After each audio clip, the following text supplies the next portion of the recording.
Welcome into the latest Phillies Nation presented by BQ Basement Systems. Corey Seidman, Pat Gallen here at the Fieldhouse Sports and Beer Hall in Center City, Philadelphia. Well, it has been a rough week for one Ryan Howard, and it's a guy that we've been talking a lot about, hoping that he gets off to a hot start. Phillies actually dropped him to the lowest spot in the order since 2006. They put him 7th in the batting order. His numbers so far this year have not been great. Through the first 11 games, a 175 average. He has no home runs, just 2 runs batted in. What's going on with Ryan Howard? Well, you said it's a rough week. It's been a rough 4 years for Ryan Howard. That's more accurate. I mean, since 2012, this is a guy who has hit .231 with a .306 on base percentage. He's averaging just 12 homers per year. And the way I see it with this Ryan Howard situation, there's a few steps, there's a few phases that need to be, undertaken. The first step was platooning him, which the Phillies seem to be doing. Darren Ruff has started every game against a left-handed starting pitcher so far this season.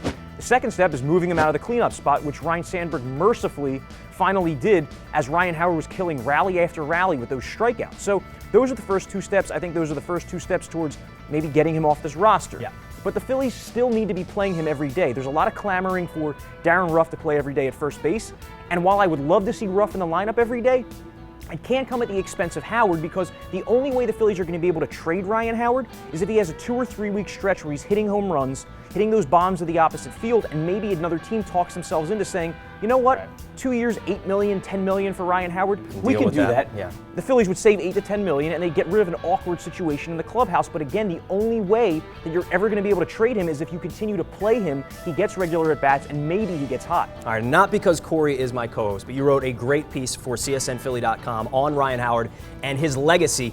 And here's an excerpt from that, and you say, barring a miraculous career resurgence or a quick trade, the future reactions to one of this era's most accomplished power hitters will be mixed. You're going to say for Roy Halladay, he won't get mixed reactions, but he'll be universally cheered because when he comes back, he got out of the game when he realized his arm and command would never be the same. Howard, though, because of that contract, has no incentive to retire, so on and on the decline phase will go. Realistically, how much longer can the Phillies go on with this? Do you see him staying here for the remainder of the season?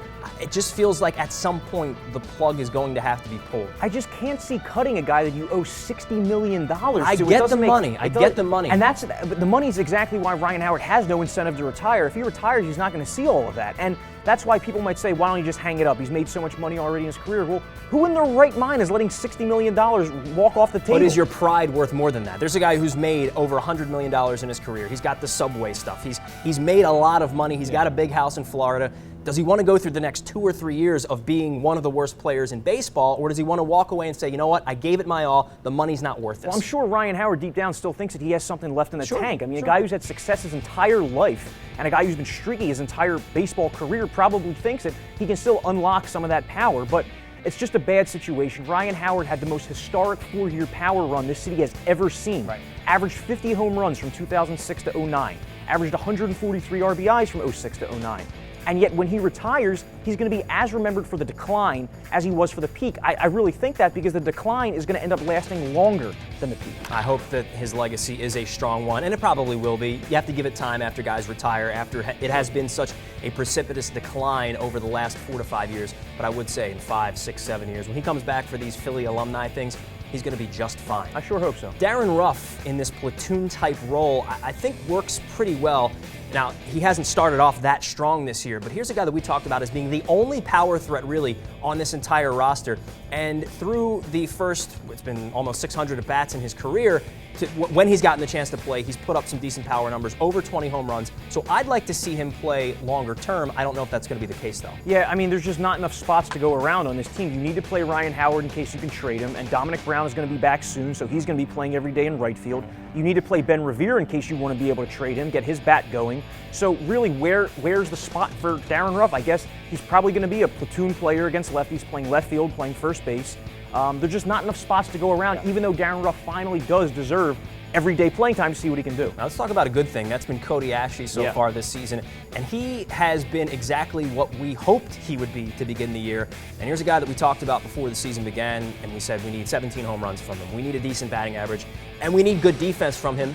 He's giving you that. Yeah, on the Great Baseball Debate this past week, Howard Eskin said that he thought that Cole Hamels the most important Philly. That's the common response because whatever you can trade for him, you can get some young talent. But I said it was Cody Ashley because what you're hoping for in a Hamels trade is a young position player prospect that can be the future of your organization. Well, you have that in Cody Ashley already. He's not a top-notch guy, but he could, if he continues along this hot stretch, he's swinging very well right now. He's batting third. One of the few bright spots. It's exactly what you've wanted to see early in the year. Absolutely. Ashley's been a bright spot. The bullpen has been a bright spot. One guy, not so much a bright spot, but as the year progresses, he usually is. That's Ben Revere. Off to another cold start. We've gotten used to that. Yeah, he hit 200 in April when he first came here in 2013, and he really hasn't gotten on base this year. I think 8 times reached base in 47 plate appearances to start the season. I don't really worry about Ben Revere because, as I mentioned, hit 200 in April 2013 and then 347 the rest of the way. He's a guy the Phillies need to start hitting and hitting soon because his skills will be very valuable on a contending team, but the only way a contending team is going to want him is if he's hitting. Normally, maybe you can wait a month or two to get him hot. No, he's got to get hot right now. ASAP. That is Ben Revere. When we come back here on Phillies Nation, presented by BQ Basement Systems, Rachel's going to join us. She's got some trending topics. All that and more. Come join us at the Fieldhouse Sports and Beer Hall here on Phillies Nation. Phillies Nation is presented by BQ Basement Systems, the Philadelphia region's premier basement contractor.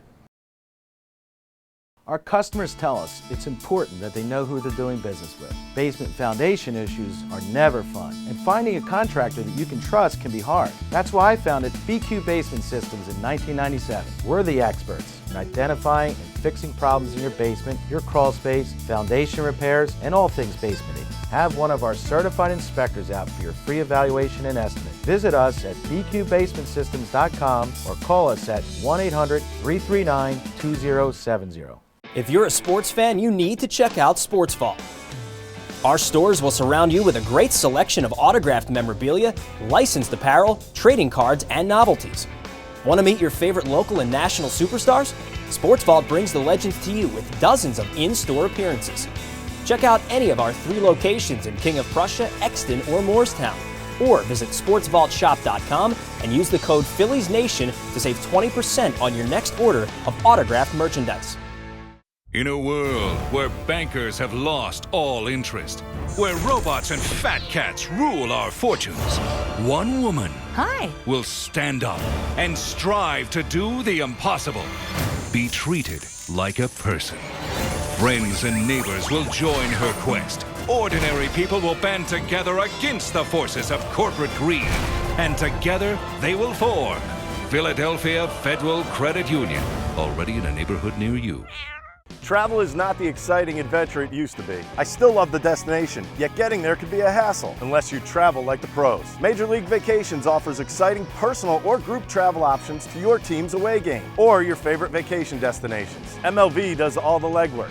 You focus on the experience. For more than 20 years, MLV has been a trusted partner to thousands of people just like you. Visit MLV.com and make travel exciting again, or call 800-222-6256. Tell them Ricky Bo sent you. Welcome back to Phillies Nation, presented by BQ Basement Systems. I'm Rachel McCauley. First up, our trending topics are brought to you by the Sports Vault. Check them out for all your autograph signings of your favorite players. And first up, we'll take one of your fan questions. Hi, I'm Dan Key from Philadelphia, and I want to know how you feel about the bullpen this year. Well, I actually feel pretty good about the bullpen because they've been one of the shining parts of this Philadelphia Phillies team. And one guy in particular that has been really good has been Ken Giles. And he's a guy that we worried about coming into the season because his spring didn't go as well as he wanted. His velocity wasn't there. His control wasn't quite there. And you saw what he did last year. He just ran through everyone. And when you go into spring and things don't start to go your way, you start to question, well, was it a fluke? What's the problem here? Ken Giles, no more questions. He looks like the Ken Giles of last year, which is a good thing. The velocity's coming back. He's a prime piece of this bullpen, and that's a good thing. Yeah, I know that last year everybody fell in love with the fastball, the fact that he was hitting 100 regularly on the radar gun, but that slider is the reason that Ken Giles has been able to be effective this year. 7 strikeouts through his first 4 2/3 innings, and it kind of reminds me a little bit of the Brad Lidge situation that we saw in 2008-09.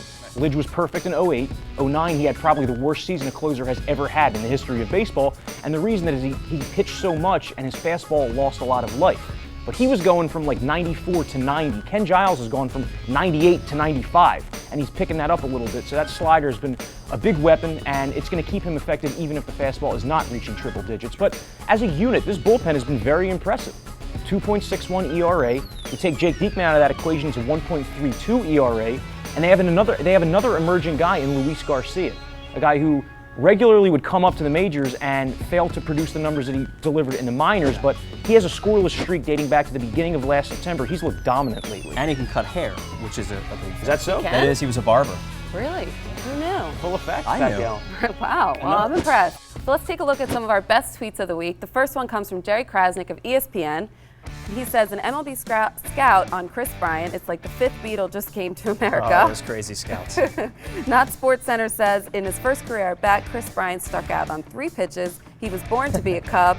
And from Baseball Reference, Chris Bryant, 23 years, 103 days, will be the youngest player to start and bat cleanup in his MLB debut since Justin Morneau in 2003. That's pretty crazy. Chris Bryant was kind of the fiasco. He was a rock star, and he hadn't even had a major league at bat. The fact that he was batting cleanup immediately shows you that the fact that he didn't start the season with the Cubs, it was not performance-based whatsoever. If anybody had that thought in their mind, it was purely service time based. I'm looking forward to it because the Cubs, they just have terrible luck all the time.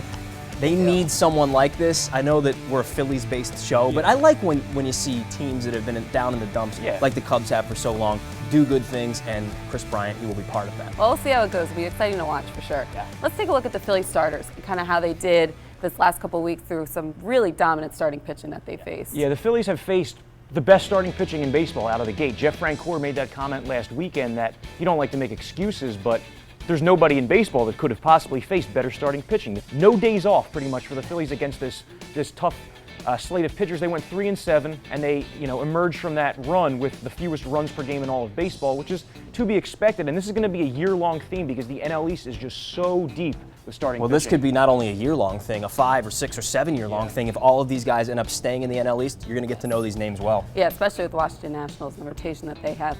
Let's take a look at Chad Billingsley and his rehab back from injury. He's been pretty well so far, and so maybe he could be somebody that can join the rotation and soon enough, help maybe. Out, yeah, hopefully. and he's a guy who's a veteran, and he's another guy that they just took a flyer on, hoping, hey, we can get some rotational depth. We know it's going to take a little bit of time for him to get back, but he's done some good things in the majors before with the Dodgers. In his prime, Chad Billingsley was pitching 200 innings a year in his 4-year stretch. 8 strikeouts per 9 innings. I mean, you're not going to get that now after he's missed a couple of seasons with arm injuries, but if the Phillies can get a 3.75 ERA from Chad Billingsley over 20 to 24 starts, that's going to be valuable. You need someone to eat up these innings, and the way that David Buchanan and Sean O'Sullivan have pitched out of the gate, the Phillies really need some starting pitching help. No doubt. For sure. It'll be interesting to watch, and hopefully he can help out. Yeah. As we go to break, we'll take a look at some of your fan photos that you sent us from opening day.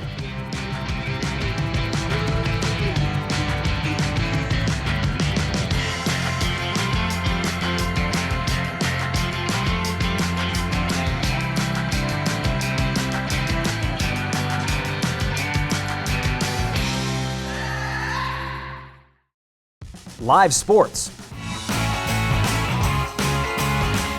craft beer,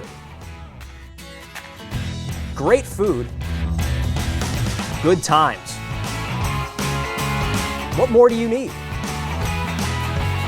Every day is a party at Fieldhouse Sports and Beer Hall, the largest sports bar in Center City. Come to 11th and Filbert to see what you've been missing. The biggest problem with your phone is not a low battery or no signal. It's about what it does to your posture. Hi, I'm Dr. Lenny Roberts from Summit Spine and Wellness. For well over a decade, we've been helping the greater Philadelphia region reach their health goals.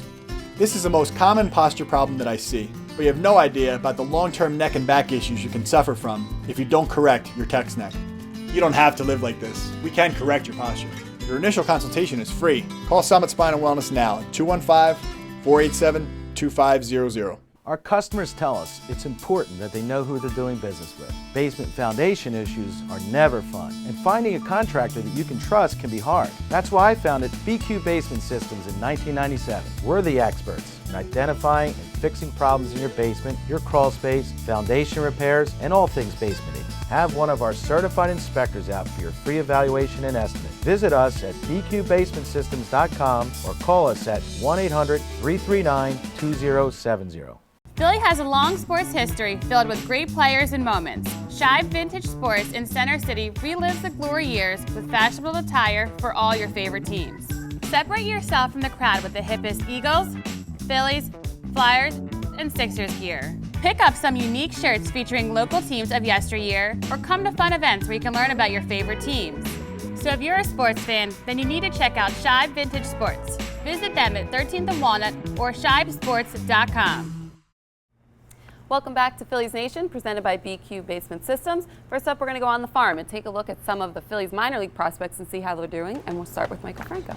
Maikel Franco is providing the Phillies exactly what they needed from him early in the season. They needed him to get off to a strong start to build some confidence because he didn't really hit at the beginning of the year last year at AAA.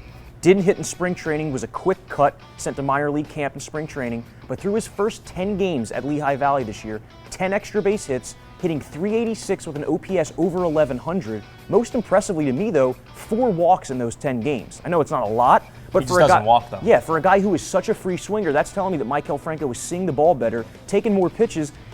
And if he continues to hit like this, there's no reason he shouldn't be up here by June 1st. Yeah. You know, I know it's a lot to figure out who's playing third, who's playing first, who's playing left field, but the Phillies got to figure out a way to get Franco, Cody Asche, and Darren Ruff in the lineup all together at the same time. If he's tearing it up at AAA, you've got to find a spot for him. He's on a 9-game hitting streak through Sunday. He's tearing the cover off the ball, and this is exactly the Maikel Franco that we needed to see. So third base, first base, whatever it is, get this guy in the lineup because no one is coming out to these games the way that they used to. And there's 1 or 2 guys in the Phillies farm system that can do that. I'm not saying they're going to sell out because of Franco, but people want to see this guy. It will generate some sort of spark, excitement with the team. He's the guy that can do that. Yes, absolutely. How about Roman Quinn? You know, he's coming off an Achilles injury, but he's looked pretty good so far. He has. He's looked really good so far. And there's another guy. I don't know that a lot of people know him by name just yet, but he's a guy that they're going to know real soon because his numbers have been outstanding so far this year. He's hitting .378 through the first week. He's got a home run. He's got 2 triples. He's got 7 steals. He's a 21-year-old, and he's diminutive, he's small, but he can still hit. He's got gap power, and he's got crazy speed. So there's another name that you might see really soon. If Roman Quinn was called up tomorrow, he'd probably be the fastest player in baseball. He has true 80 speed on the 20/80 scouting scale, and last weekend we saw him bunt for singles 2 consecutive at-bats where he placed it in between the pitcher and the first baseman. If he can place a ball like that in the majors, he's going to get on every single time. So that's the center fielder of the future for the Phillies, and that's a reason that we might see a guy like Ben Revere move before the trade deadline because the Phillies do think they have a center fielder of the future in Roman Quinn, maybe move Odubel Herrera, who's an early Rookie of the Year candidate, to one of the corners. So there are guys like Franco, like Quinn, and like J.P. Crawford as well that are exciting hitters that we can look forward to in the future. And J.P. Crawford has been out so far this year, but he's going to come back soon. It looks like maybe early to mid-May. And if you look at last year's numbers, he was outstanding. He's another guy that can just flat out hit. A 781 OPS last season, 11 homers. And look at the walks to strikeouts. 65 walks to 74 strikeouts. Another guy with great plate discipline. You need that. Yeah, and the biggest thing about all this is that these guys all play premium defensive positions. We're not talking about first basemen and left fielders here. We're talking about a shortstop, a third baseman, and a center fielder of the future. This could really be, if we think that this is going to be a 3-4 year rebuild plan, this might be the team on the field that you see the next time the Phillies contend. Yeah, and that's not the only bright spot coming out of the minor leagues. The Reading rotation has been really, really outstanding, especially Zach Eflin, who's had 14 scoreless innings so far. Lights out. Outstanding. Yeah, the whole rotation, top to bottom, has been outstanding. Man, check out these numbers. The last turn through, Eflin went 8, struck out 5, no earned runs. Biddle on Saturday, he went 6, struck out 8. Aaron Nola, we know that he's on the fast track to the major leagues. He got a win on Friday night, 6 innings, no earned runs, 5 strikeouts. Lively, Wendell, they're all pitching well. I say, look, if you end up trading Cole Hamels, why don't you just bring them all up? Bring on 5 and just throw them right in the rotation. Like as a group, yeah, just make them the why rotation. not? Come on. In a couple of years, you might see all 5 of those guys making up the Phillies rotation. It's that good. And the same way that the Phillies needed to see early season success from Maikel Franco, they needed that from Jesse Biddle too. After 2 really rough years, I think he was 8-24 the last 2 years with a 4.5 ERA. But early in the season, the walks are down, the strikeouts are still a constant. He's the guy who stands out to me as the number 5 starter in that Reading rotation. Yeah, especially for his confidence, because after going through all that, he kind of needed that. No doubt about it. Let's break it down by the numbers, presented by Shibe Vintage Sports. Check out their new Shibe Park and Palestra t-shirts on shibesports.com. Corey, your first number is 15. 15, Cody Asche, in that torrid stretch he was on when the Phillies were in New York and the beginning of the DC series, reached base 15 times in the span of 21 plate appearances. The first Philly to reach 15 times in 21 plate appearances since Jason Worth in August of 2010. And I'll give you one more. Nelson Cruz, 2 more home runs on Sunday. He has 8 through his first 12 games with the Mariners. That is fourth best all-time through the first 12 games of a season. That record belongs to Mike Schmidt. 1976 hit 11 bombs for the Phillies in his first 12 games. Wow. All right, Pat, your number's 9. Yeah, my number is 9, and that is where the Phillies stand in payroll. 9th in the major leagues, which is a little bit different than the last few years have been for them. They're at $146 million. It's their lowest ranking since 2008 when they won the World Series. They were 10th that year, just $112 million spent. You got one, Rach? Yeah, you have one too, don't you? I do. 202, which is the 202. batting average of the Houston Astros, which, believe it or not, through the first 2 weeks are in first place in the AL West. In first place. With a despite getting 202 average. The that's 202, great. which is dead last in baseball. In one of the best divisions in baseball with the Angels and the A's and the Mariners. Very Yes. interesting. Crazy sport. Yep, absolutely. All right, now fantasy baseball, brought to you by DraftKings. Visit DraftKings.com for daily fantasy baseball and use the promo code PHILS for a free entry. Let's see how you guys did last week.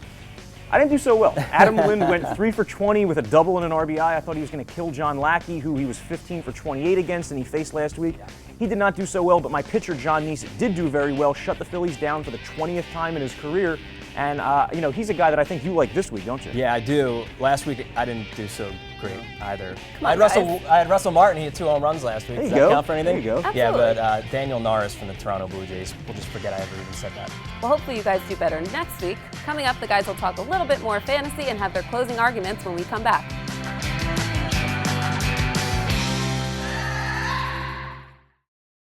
Play daily fantasy baseball for free on DraftKings.com with the official daily fantasy partner of Major League Baseball. Enter promo code PHILS for free entry. Behold, we are in the presence of champions. Fantasy sports legends who have earned hundreds of thousands of dollars playing online. Meet Arlie Gonzalez. Average guy, superior sports knowledge. Picked a team in minutes and won enough to throw the party of a lifetime. In outer space. Former accountant Derek Bradley. DraftKings One Day Fantasy Baseball took him from a guy with holes in his underpants to a guy with bikini models in them. How do we turn our love of fantasy sports into reality cash? DraftKings.com. They have one-day games, so you're not locked in. It's like a new season every time you play. And best of all, you could win a shipload of money. Start playing today for your share of $1 billion. Use promo code PITCH and get free entry in our 100K baseball contest on opening day. More sports, more winners, more millionaires. Get to DraftKings.com now. Our customers tell us it's important that they know who they're doing business with. Basement foundation issues are never fun, and finding a contractor that you can trust can be hard. That's why I founded BQ Basement Systems in 1997. We're the experts in identifying and fixing problems in your basement, your crawl space, foundation repairs, and all things basementing. Have one of our certified inspectors out for your free evaluation and estimate. Visit us at bqbasementsystems.com or call us at 1-800-339-2070. In a world where bankers have lost all interest, where robots and fat cats rule our fortunes, one woman will stand up and strive to do the impossible. Be treated like a person. Friends and neighbors will join her quest. Ordinary people will band together against the forces of corporate greed. And together they will form Philadelphia Federal Credit Union, already in a neighborhood near you. Philly has a long sports history filled with great players and moments. Shibe Vintage Sports in Center City relives the glory years with fashionable attire for all your favorite teams. Separate yourself from the crowd with the hippest Eagles, Phillies, Flyers, and Sixers gear. Pick up some unique shirts featuring local teams of yesteryear, or come to fun events where you can learn about your favorite teams. So if you're a sports fan, then you need to check out Shibe Vintage Sports. Visit them at 13th and Walnut or shibesports.com. Phillies Nation is filmed each week at Fieldhouse Sports and Beer Hall in Center City, Philadelphia. Come by all season long for delicious food, daily craft beer specials, and live music every Saturday. Sean, I would bet that most Philadelphians don't know that the Sports Reference headquarters is right in their backyard here in Mount Airy. I'm just curious how you ended up here and how the operation really grew. Previous life, I was a math professor, and my wife and I were both academics, so we looked for cities with lots of colleges, which Philadelphia does. So I got a job at St. Joseph's University and worked there for 6 years as a math and computer science professor before doing the site full time. And so your math background obviously helped, the creation of the site and all the development of the many different stats. And, I'm going to pose you a hypothetical. I don't know if this is something you look at on Play Index or not, but a friend of mine the other day mentioned that he remembers a season where Randy Johnson allowed just one extra base hit all year to a left-handed batter. Is there a way to very simply look that up on Baseball Reference? Absolutely. There are a couple ways. I'll try to give you the most simple one. So when you say you're looking at versus left-handed batters only, that's a subset of the player's stats. So we call those splits. You're splitting out some of the stats and ignoring the rest of them. So to find those splits, what you would do is you go to Randy Johnson's page. You could type it into the search engine, pick the right Randy Johnson. And then above his pitching stats, we have several options. We have options to go to the Play Index finders. We have options to go to his game logs, records of every game he played. And then we also have splits. If you select his career splits, scroll down to the platoon splits, and then click on versus left-handed batters, it'll show you year by year how he did every year against left-handed batters. And I suspect, once you do that, you'll find the one season where he allowed a double or a triple, and that'll be your answer. Thanks to Sean Foreman from the great Baseball Reference. Let's get into our fantasy baseball picks, which you should go to DraftKings.com to use. And you can do that at DraftKings.com. It is free daily fantasy baseball. They're the official partner of Major League Baseball. You can enter the promo code PHILS for free entry. Who you got this week? My hitter, I have Martin Prado, who's off to a pretty slow start with the Marlins, but the fact that he plays second, third, and outfield, and he has a pretty good week coming up. He's going to face Cole Hamels, who he's hit .295 against, and he's hit .300 for his career at Citizens Bank Park. Also faces Jerome Williams and Sean O'Sullivan, not overpowering pitchers, and he's going to face Jordan Zimmerman, who he's 8 for 17. He's crushed him lifetime. So I have Martin Prado offensively. Pitching, I have Joe Kelly of the Red Sox, 2 very good starts to begin the year, and he faces a pretty weak Tampa Bay Rays offense on Wednesday. Yeah, they can't really hit that well. My guys are the hitter, Will Middlebrooks of the San Diego Padres. They've got 4 games this week against the Colorado Rockies at Coors Field, where hitters do pretty damn well. Yeah, I'd say. And my pitcher, John Neese, who was your pitcher last he week. was. But I'm going to continue the John Neese train because he's got 2 starts this week. First one against Atlanta and the next one against the New York Yankees. He's pitched well. He's got a 1.56 ERA, 4 career starts against the Yankees. 2.03 ERA. He's only owned in 9% of Yahoo leagues. So those are my 2 guys. Let's go to our closing arguments. Who you got? My closing argument pertains to Alex Rodriguez and Ryan Braun, 2 pretty well-known PED users. Alex Rodriguez is off to a terrific start this season, and it's actually kind of a good thing for baseball because assuming he's not back on the juice, Alex Rodriguez is showing he didn't need it all along. I mean, he still has the power and the plate discipline at age 40, whereas Ryan Braun, I thought that he was going to prove that he didn't need it all along too. But ever since his suspension, he's been league average. As an outfielder for the Brewers, hitting .265 over that span with a .760 OPS. That is not the perennial MVP candidate Braun was, and I wonder if he ever really truly was that talented of a player or it was the supplements. Great stuff. I got a chance to see my man Dutch Dalton this past weekend at an event in Northeast Philadelphia. Let me say, he looks amazing. Great. He's a great guy. Came up to me, gave me a big kiss on the cheek, a big hug. Everyone loves Dutch Dalton, and there's a reason why. He's just a man of the people, and it's so great to see him doing so well after the brain cancer surgery. So we all love Dutch. For sure. And we all love Rachel, and we love Corey, and I'm Pat, and that's been it for Phillies Nation this week. We'll talk to you soon.